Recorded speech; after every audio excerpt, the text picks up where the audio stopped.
एक और हार टेस्ट क्रिकेट में गौतम गंभीर के अंडर, शुभमन गिल के अंडर। ऑल्दो इस मैच में Shubman Gill most of the match में थे ही नहीं because of the injury, but still this was a loss. India अपने लास्ट 6 टेस्ट मैचेस में 4 हार चुकी है। न्यूजीलैंड के अगेंस्ट हम सीरीज हारे थे, साउथ अफ्रीका के अगेंस्ट पहला टेस्ट मैच हार चुके हैं। प्रॉब्लम क्या है, सोल्यूशन क्या है, इस पे तो बाद में आएंगे। पहले मैं ये बताना चाहता हूँ कि इतना अलग क्यों लग रहा है, इतना एक टेस्ट मैच हार जाने पर इतना क्यों बातें हो रही है। पहली बात तो इंडिया हार रही है, ठीक है, तो वो तो बातें होनी है। न्यूजीलैंड से हम सीरीज ऑलरेडी हारे थे अपने घर पर, फिर साउथ अफ्रीका से हम ये पहला टेस्ट मैच हार चुके हैं, यानी कि हम सीरीज जीत ही नहीं सकते, तो बातें तो होंगी। अब ये इतना नया क्यों लग रहा है, इसका रीज़न है इंडिया का पिछले एक डेकेड में, इनफैक्ट पिछले उससे भी ज़्यादा 12-13 साल का जो डोमिनेंस रहा है इंडिया का अपने घर पर। मैचेस, सीरीज छोड़ो, मैचेस भी ना हारना, वो डोमिनेंस अब खत्म हो गया है। भी कह सकते हो कि खत्म हो गया है, क्योंकि न्यूजीलैंड ने आके 3 हरा दिए, साउथ अफ्रीका ने आके पहला टेस्ट हराया है, तो वो डोमिनेंस कहीं ना कहीं खत्म होता दिख रहा है। और इससे पहले कि मैं बताऊं कि उन सालों में इतना अलग क्यों था, बात ये हो रही है कि न्यूजीलैंड से खत्म होता दिख रहा है। अगर आप थोड़ा सा पीछे जाओ ना, इवन 2021 आई थिंक, जिसमें इंग्लैंड आई थी इंडिया, और ऑल्दो इंग्लैंड अभी भी शायद अगर इंडिया है तो मे भी ना जीत पाए, ऑल्दो बैसबॉल उनका कभी कभार चल जाता है, हो सकता है इंग्लैंड अभी भी ना जीत पाए क्योंकि वो स्पिन अभी भी उतना अच्छा नहीं खेलते हैं। बट गोइंग बैक टू 2021, वहाँ पर भी मुझे याद है रोहित शर्मा की बहुत अच्छी परफॉर्मेंस होती थी, कुछ डिफरेंट परफॉर्मेंसेस आ जाती थी जिनकी वजह से हम मैचेस निकाल ले रहे थे। नहीं तो इंग्लैंड हमसे वहाँ पे पहला टेस्ट जीत गई थी। फिर हमने अखाड़े बना दिए थे, हमने टर्निंग ट्रैक्स बना दिए थे, जैसा टर्निंग ट्रैक ये इस टेस्ट मैच में था ना न्यूजीलैंड के अगेंस्ट, साउथ अफ्रीका के अगेंस्ट, वैसे रनिंग ट्रैक्स हमने बनाए थे और हम वहाँ सीरीज जीते थे। वहाँ थोड़ा सा दिखा था हमें कि अगर हमने थोड़ा सा लेवरेज दिया फॉरेन कंट्रीज को तो हमें हरा सकते हैं। और कट टू 4 साल बाद न्यूजीलैंड से हारे उन्हीं टर्निंग ट्रैक्स पे, साउथ अफ्रीका से हारे उन्हीं टर्निंग ट्रैक्स पे। ऐसा लास्ट होते हुए मैंने देखा था बहुत पहले, जब इंग्लैंड से मॉन्टी पानेसर और ग्रीम स्वान आया करते थे, उन्होंने इंडिया को उन्हीं के जाल में टर्निंग ट्रैक्स पे फंसाया था। स्पेशली मॉन्टी पानेसर, क्योंकि उनसे एक्सपेक्टेड नहीं था। ग्रीम स्वान वो स्टिल अ लिविंग लेजेंड उस टाइम पे, बट मॉन्टी पानेसर से उतना एक्सपेक्टेड नहीं था कि वो ये करेंगे, और उन्होंने वो करके दिखाया था। अभी भी जाना जाता है मॉन्टी पानेसर ने जो इंग्लैंड को सीरीज जिताई थी इंडिया में। ये क्या रोल बैक हो रहा है वापस से, जो बीच का पीरियड था, क्या उसने आदत डाली है? बिल्कुल डाली। और स्पेशली जो विराट कोहली के अंदर अंडर टेस्ट टीम थी हमारी, 7 साल के टेन्योर में 31 टेस्ट मैचेस घर पे, और सिर्फ 2 टेस्ट मैच हारे थे, तो ये डोमिनेंस था। 11 लगातार सीरीज जीते थे। आदत ही डाली गई थी कि इंडिया घर पे तो हार ही नहीं सकती है। तो ना ये पहली बात, इस जो अभी पैटर्न या फिर कह सकते हो सीरीज ऑफ लॉसेस जो आ रही है इंडिया की, इससे पहले आई थिंक हमें अप्रिशिएट करना चाहिए the era under Virat Kohli and even under M S Dhoni. वहाँ पे भी जरूर हम सीरीज हारे भी थे, बट वहाँ पे भी अश्विन, जडेजा, इन लोगों को बिल्ड करा गया था। अंडर विराट कोहली बहुत सारे चेंजेस हुए, मेंटालिटी चेंज हुई, फास्ट बॉलिंग चेंज हुई, स्पिन हमारी अच्छी थी। Ashwin, Jadeja, towards the end अक्षर, फिर कुलदीप, अब कुलदीप भी आ गए। यार टीम बुरी अभी भी नहीं है हमारी, बट हमें अप्रिशिएट करना चाहिए उस पीरियड को जहाँ पर इंडिया ने इतना डोमिनेंस करा था, घर पे भी। बाहर तो हम compete कर ही रहे थे, घर पे भी। तो अभी ये प्रॉब्लम क्या, ब्लेम ब्लेम जा रहा है गौतम गंभीर पे। ठीक है, सोली ब्लेम गौतम गंभीर पे जा रहा है, क्योंकि न्यूजीलैंड के अंडर, मतलब गौतम गंभीर के अंडर हम न्यूजीलैंड से हारे, गौतम गंभीर के अंडर हम साउथ अफ्रीका से पहला टेस्ट हार चुके हैं। ठीक है, वाइट बॉल में गौतम गंभीर अच्छा कर रहे हैं, बट टेस्ट क्रिकेट में कुछ डिसीजंस, कुछ सेलेक्शंस पे क्वेश्चन ज़रूर हो रहा है, क्योंकि इस टेस्ट मैच में पर्टिकुलरली देखो तो वॉशिंगटन सुंदर को नंबर 3 पे खिलाया गया था। तो पहले तो इसी एक डिसीजन पे बात कर लेता हूँ कि क्या ये डिसीजन गलत था, क्या ये बहुत ओवर एग्जैजरेटेड तो नहीं है इस बात पे क्वेश्चन होना। देखो, व्हाट आई थिंक इज कि ये वॉशिंगटन सुंदर को क्यों रखा गया था, पहले तो मैं बता दूं। क्योंकि हमारे पास ऑलरेडी 3 स्पिनर्स थे, फोर्थ स्पिनर थे वॉशिंगटन सुंदर, हमारे पास ऑलरेडी जडेजा, अक्षर और कुलदीप थे। अब देखो, टीम डायनेमिक के हिसाब से ये डिसीजन मुझे लगता है वॉशी को खिलाना was not at all wrong. किस पोजीशन पे खिलाना उस पर क्वेश्चन हो सकता है, बट वॉशी को खिलाना वॉज नॉट रॉन्ग। पहली बात, वॉशी ने बैटिंग से परफॉर्म भी अच्छा करा, टू बी वेरी ऑनेस्ट। उसने ही was the highest run getter second inning में। पहली बात तो सेकंड इनिंग में रन नहीं बने इंडिया के, बट वो अकेला टिका हुआ था जब तक होप थी। जब तक वॉशी था तब तक होप थी। ये खिलाना क्यों गलत नहीं था? अक्षर Patel left arm Orthodox, Ravindra Jadeja left arm Orthodox, Kuldeep Yadav again left arm leg spinner, China man, ठीक है। तीनों स्पिनर्स लेफ्ट आर्म थे। एक राइट आर्म स्पिनर होना एक डायनेमिक ऐड करता है, एक डायनेमिज्म ऐड करता है। आप कोई प्रॉब्लम नहीं है, बिल्कुल सही था मेरे ख्याल से उसको खिलाना। 4 स्पिनर हो गए ठीक है, बट उसको खिलाना बिल्कुल गलत नहीं था। ऑल्दो इस मैच में कुछ खास आई थिंक 1-2 ओवर करे वॉशिंगटन ने, ओवर नहीं करा है, that is a different thing. शायद सेकंड इनिंग में जब साउथ अफ्रीका की पार्टनरशिप बन रही थी तब उससे ओवर भी करा जा सकता था, पर ठीक है, उन्होंने अपने मेन स्पिनर्स पे बिलीव रखा।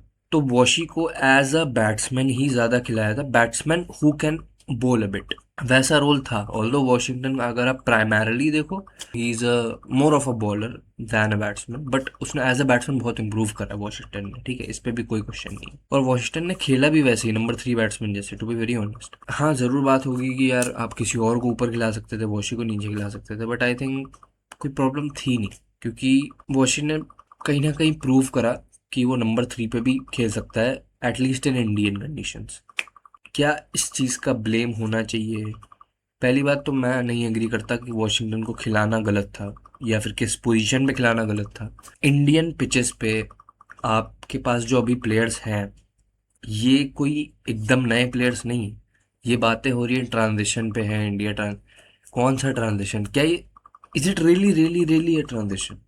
एक बार सोचो ध्यान से। केएल राहुल इतने सालों से इंडिया के लिए खेल रहा है, ठीक है, ओपनिंग जरूर अभी कंसिस्टेंटली अब आई है, बट बहुत टाइम से खेल रहे हैं। यशस्वी जायसवाल लगातार कंसिस्टेंट परफॉर्मेंस कर रहे हैं, इस मैच में नहीं हो पाई, एक ऑफ मैच, कोई बात नहीं।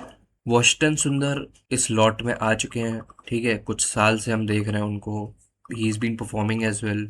शुभमन गिल इंजर्ड हो गए थे, ठीक है, वो भी एक रीज़न था हारने का, हमें भूलना नहीं चाहिए, बट स्टिल वो एक एक्सक्यूज़ नहीं होना चाहिए। एक रीज़न ज़रूर था, बट एक्सक्यूज़ नहीं होना चाहिए वो हारने का। तो गिल इंजर्ड थे, बट हमारे पास गिल है, ठीक है। ऋषभ पंत है, ऋषभ पंत से बेटर एक्सपेक्टेड था, to be very honest. And Dhruv Jurel, ठीक है, ध्रुव जुरेल स्टिल थोड़ा नए हैं, अभी उसमें ग्रूव में नहीं आए हैं। ध्रुव जुरेल की ज़रूर बातें कर रहे हैं लोग कि ध्रुव जुरेल को क्यों आप प्रेफर कर रहे हो, आप सरफराज खान या किसी और को क्यों नहीं ट्राई करते हो? तो हाँ ठीक है, वहाँ पे एक क्वेश्चन फिर भी वैलिड है, बट आई विल से ध्रुव जुरेल, देखो मैं पर्सनली बहुत बढ़िया बैट्समैन लगता है ध्रुव जुरेल, ठीक है, बट परफॉर्मेंसेस के बेसिस पे हाँ, सरफराज खान ने इंडिया में बेटर परफॉर्मेंस करा है, बेटर इंटेंट के साथ खेलता है, तो हाँ आप खिला सकते थे सरफराज को, मैं इस पे वो नहीं करूँगा। टू बी वेरी ऑनेस्ट, आप इंडियन पिच पे खेल रहे हो, यहाँ पे टीम सिलेक्शन इतना ज़्यादा मैटर करना नहीं चाहिए, स्पेशली जो आप इतने साल से डोमिनेंस करा है इंडिया ने। और उन्हीं टर्निंग ट्रैक्स पे खास बात ही ऐसा नहीं कि फ्लैट विकेट थी कि जहाँ पे आपके ऑपोजिशन के पास भी अच्छा खासा चांस था कि वो रन बना दें, तो ये टर्निंग ट्रैक ही थी। ये आपके स्पिनर वर्सेस उनके स्पिनर, आपके बैट्समैन वर्सेस उनके बैट्समैन ही था, जहाँ पे इंडिया को यूजुअली एज करना चाहिए, करती भी थी पहले, बट अब नहीं कर पा रहे हैं। सम हाउ हमारे स्पिनर्स तो बहुत अच्छे हैं, अभी भी कुलदीप है, अक्षर है, जडेजा तो अभी भी हैं, वॉशी है, तो भाई 4 स्पिनर्स के साथ खेल रहे हो, पहली बात तो 4 प्रॉपर स्पिनर्स के साथ। देखो हमने उनको, ऐसा नहीं हमारी बॉलिंग खराब रही, ठीक है, वॉशी ने उतनी बॉलिंग नहीं कराई, बट हमारी बॉलिंग खराब नहीं रही। साउथ अफ्रीका ने ज़रूर सेकेंड इनिंग्स में कुछ 150 समथिंग बना दिए, तो 120-30 का टारगेट मिल गया इंडिया को। 120-30 चेज करना चाहिए भाई, आपको इतनी क्वालिटी होनी चाहिए, आप 120-30 इंडिया में रहकर इंडिया में नहीं चेज कर पा रहे हो आप, तो ये प्रॉब्लम है। तो ये बैटिंग प्रॉब्लम है। अब ये इसको कैसे डिफाइन करो, ये सब खुद ही समझना पड़ेगा। ऋषभ पंत से बेटर बेटर एक्सपेक्टेड है, आपके ओपनर से बेटर एक्सपेक्टेड है, आपके लोअर मिडिल ऑर्डर से बेटर एक्सपेक्टेड है, ठीक है। Jadeja still is there. अब वही बात है ना यार कि कुछ एक मैच में आप परफॉर्म नहीं करते हो, सारे प्लेयर्स ऐसे नहीं है अगर आप देखो, लेकिन किन्हीं को तो परफॉर्म करना ही पड़ेगा ना। आप ये हर बार नहीं कर सकते हो कि यशस्वी ने उन मैचों में परफॉर्म नहीं किया तो इसमें भी नहीं कर सकते, सब पे जाता है आई थिंक ब्लेम, लेकिन बॉलिंग पे should be the least blame, to be very honest. Bowling हमारी अच्छी थी, सामने से ज़रूर बवूमा ने अच्छी इनिंग खेल दी, साउथ अफ्रीका को थोड़ा रेस्क्यू कर दिया, बट वो उसकी बिल्डिंग्स थी। और इस पे ना एक और पॉइंट भी आता है कि कई बारी ओपोनेंट बेटर भी खेलता है, हमें इस चीज़ को कंसीडर करना चाहिए। ये कोई एक्सक्यूज़ नहीं कह रहा हूँ मैं, बट कहीं ना कहीं ये चीज़ भी होती है। Different Nations, different teams, different players इतने सालों से ट्राई कर रहे हैं इंडिया में आकर जीतने का, नहीं जीत पा रहे थे। अब वो जीतना स्टार्ट हुआ है विद न्यूजीलैंड एंड अब साउथ अफ्रीका का एक टेस्ट मैच जीतना। साउथ अफ्रीका 15 साल बाद इंडिया में टेस्ट मैच जीती है। ठीक है, ब्लेम जाएगा, जी पर जाना भी चाहिए क्योंकि आप हार रहे हो, बट हमें भूलना भी नहीं चाहिए कि सामने वाली टीम्स बेटर प्रिपेयर्ड हो रही होंगी अब, क्योंकि इतने साल से ट्राई कर रहे हैं टीम्स, आ रहे हैं इंडिया में, हार रहे हैं, आ रहे हैं, हार रहे हैं, तो कभी तो वो भी इम्प्रूव करेंगे। तो आई थिंक डेफिनेटली इम्प्रूव कर रहे हैं टीम्स, क्योंकि अब वो हमें स्पिन डिपार्टमेंट में भी ओवर परफॉर्म कर रहे हैं, बैटिंग डिपार्टमेंट में भी ओवर परफॉर्म कर रहे हैं। And to be very honest, India का कंसर्न ज़्यादा बड़ा बैटिंग डिपार्टमेंट का होना चाहिए। एंड उसमें बहुत ज़्यादा रिप्लेसमेंट्स नहीं, मे बी ध्रुव जुरेल की जगह पे किसी और को आप ट्राई कर सकते हो, बट उसके अलावा कुछ ज़्यादा रिप्लेसमेंट्स भी नहीं है करने के लिए, क्योंकि सारे ही अच्छे बैट्समैन हैं। तो it was all about performance. Over perform हुई इंडिया साउथ अफ्रीका से, एंड उसी चीज़ को कंसिडर करना है। बाकी और इस चीज़ को एग्जैचरेट करने की ज़रूरत नहीं है कि यार टीम्स में बहुत गलत सिलेक्शन हो रहा है, नहीं, अभी ऐसा नहीं है, इतना बुरा भी नहीं है। ठीक है, इंडिया में हारने का ये रीज़न नहीं देख तो बाहर आप दे सकते हो कि आप कभी करते हो कि 4 फास्ट बॉलर खिला दिए, 3, वो चलता रहता है, बाहर चलता है। ठीक है, बाहर इनफैक्ट इंडिया ने बेटर ही परफॉर्म करा है। इंग्लैंड के अगेंस्ट सीरीज हुई थी, वहाँ ठीक परफॉर्म करा था, ऑस्ट्रेलिया से हारे थे, ठीक है, बट इंग्लैंड के अगेंस्ट अच्छा परफॉर्म करा था। To be very honest, intent अच्छा था। बट इंडिया में हारने का ये रीज़न नहीं हो सकता कि सिलेक्शन गलत कर दिया, क्योंकि आप 4 स्पिनर्स के साथ खेल रहे हो, जो कि आपकी ताकत है। इस पिच पे टर्निंग ट्रैक थी, अनइवन बाउंस भी था, सब कुछ था। ठीक है, 2 पेसर आपके सिराज और बुमराह जैसे, जो हमेशा कंट्रीब्यूट करते हैं। आपके पास बैट्समैन सारे अच्छे ही हैं, मतलब कोई ऐसा नहीं कि एकदम नया बैट्समैन आ गया हो। तो आई थिंक ये प्रॉब्लम नहीं होनी चाहिए कि आप एग्जैक्टली क्या सिलेक्शन कर रहे हो, क्योंकि एकदम ब्लंडर सिलेक्शन नहीं करा गया था, टू बी वेरी ऑनेस्ट। ठीक है, डिबेटेबल सिलेक्शन था, ब्लंडर सिलेक्शन नहीं था। इंडियन पिच के हिसाब से कोई प्रॉब्लम नहीं थी, प्रॉब्लम परफॉर्मेंस में रही है। तो आई थिंक जीजी को इतना ब्लेम नहीं करना चाहिए। ठीक है, ब्लेम जाएगा, मैच हारे हैं, उससे पहले न्यूजीलैंड से हारे series, but performance performance India को इम्प्रूव करनी चाहिए घर पर, क्योंकि अब घर पर एक डंक लग चुका है। एक ना होता है ना, फोर्ट बना हुआ था, फोर्ट के अब दरवाजे खोखले हो चुके हैं हमारे, उस पर वर्क करना चाहिए इंडिया।